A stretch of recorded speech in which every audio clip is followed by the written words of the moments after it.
What is going on, everybody? Welcome to Off the Top Rope, Off the Mic Sports Network. So another big piece of what happened at Slammiversary, a big announcement. Bound for Glory is going to happen in October in Lowell, Massachusetts. And one of the big matches that has already been, heavily teased and seemingly officially been announced is Team 3D, also known as the Dudleys, is going to take on Matt and Jeff Hardy, presumably for the TNA World Tag Team titles. One final time, to the greatest tag teams ever. Granted, at their advanced age, this, has gotten a lot of heat from a lot of different places.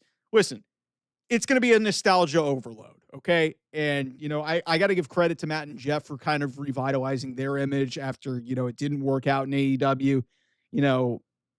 Bully Ray, a lot of people have their reservations about him, about some of the stuff and his opinions that he has on Busted Oath and on Pro Wrestling Nation over on SiriusXM. I've actually gotten the chance to work with Bully. Bully's a great mind, but he's very different, okay? I'll just put it that way. This guy he's a wrestler, and a lot of wrestlers, they have their own frame of mind, and sometimes it gets Bully into a lot of trouble. But Bully and Devon, I have the utmost respect for what they've done as a tag team.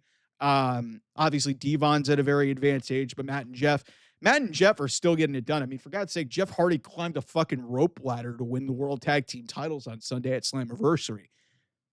But one thing that was very funny when this match was announced is you could see AEW, Sickos, Tribalist, just geeks coming out of the woodwork saying, well, this is so stupid. They got so many of these dudes who are old taking up spots, and why are we doing this match? It's going to be terrible.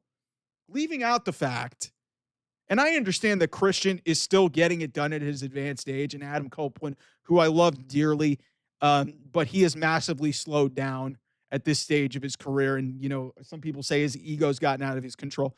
Listen, if you guys in AEW are going to have the same energy about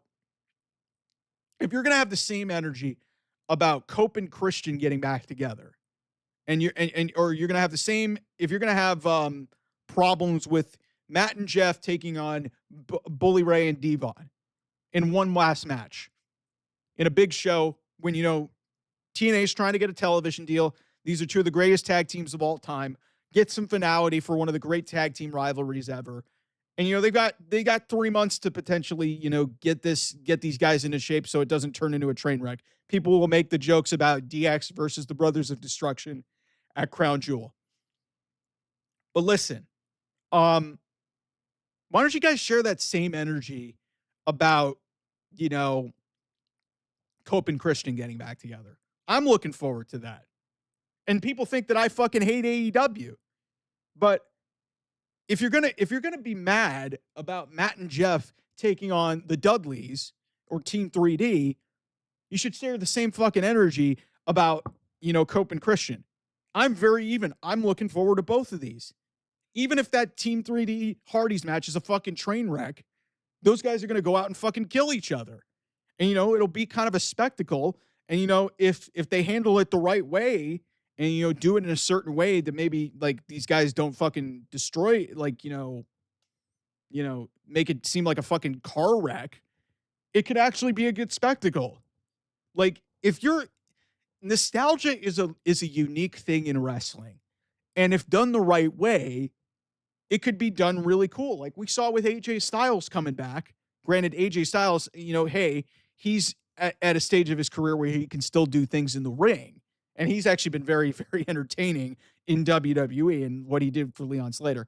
But I don't get why, again, it's always a contest with AEW. And like, you guys are putting like, 40 plus year old Bobby Lashley. You have all these older guys that are taking up your roster. Yet it's such a problem when, Bully Ray and Devon, they get one more match in TNA against Matt and Jeff Hardy.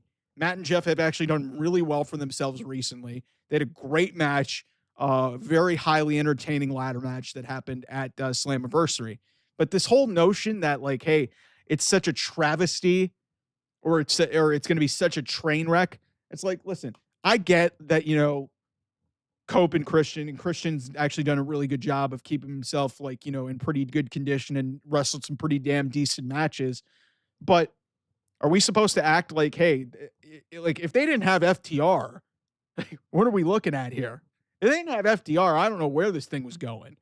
Um, but why don't you guys save your energy and, you know, some of it for, you know, focusing on your product and, you know, not trying to dunk on the low hanging fruit. Like, listen, do I think that this has the potential to go horrendously wrong for TNA? Sure.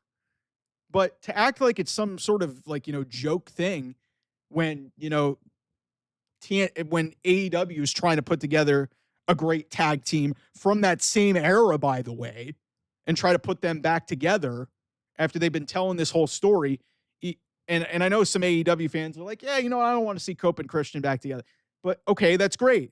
Then you have a right to be, you know, critical of this. But there's people who are just dunking on this and they're ready to see Cope and Christian come back together. I'm just like, guys, what's the difference here? There's no difference. Both these teams are like 40, late 40s, early 50s, who are nearing the end of their careers. Two teams are going to have a final match together on a big stage for TNA. To me, there's nothing wrong with that. Could it blow up in their face? Sure. But TNA's got the right to book that match just as much as AEW has the right to book their match too. And, you know, like I said, I popped huge when you know, Cope, you know, rescued Christian, I guess, and he's building to a story potentially with FTR, and we're going to clearly have that match in Toronto, and it's going to be a great moment. So if you're going to be critical of what's going on in TNA, you've got to share the same energy because these guys are from the same era. They're from the same era. And AEW has booked a lot of older wrestlers into higher profile spots that I've been very critical of. Okay. But in this case, nostalgia can be very, very different. And I like what they've been building, at least with this, you know, whole story with Adam Copeland and Christian, seeing ENC back together for one little run. They'll probably, I would, based off the state of the tag team division, I would not be shocked if they won the tag team titles, knowing what a mark Tony Khan is.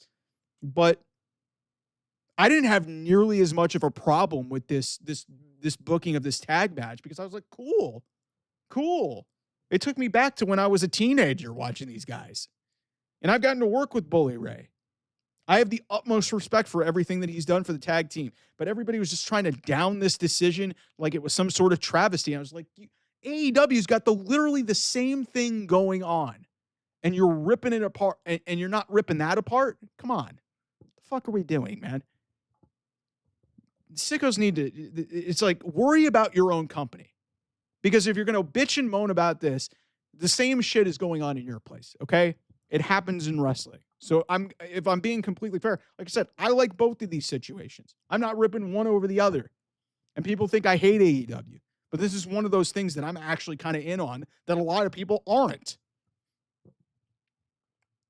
Anyway, thanks so much for watching. I'll see you guys soon. Bye-bye.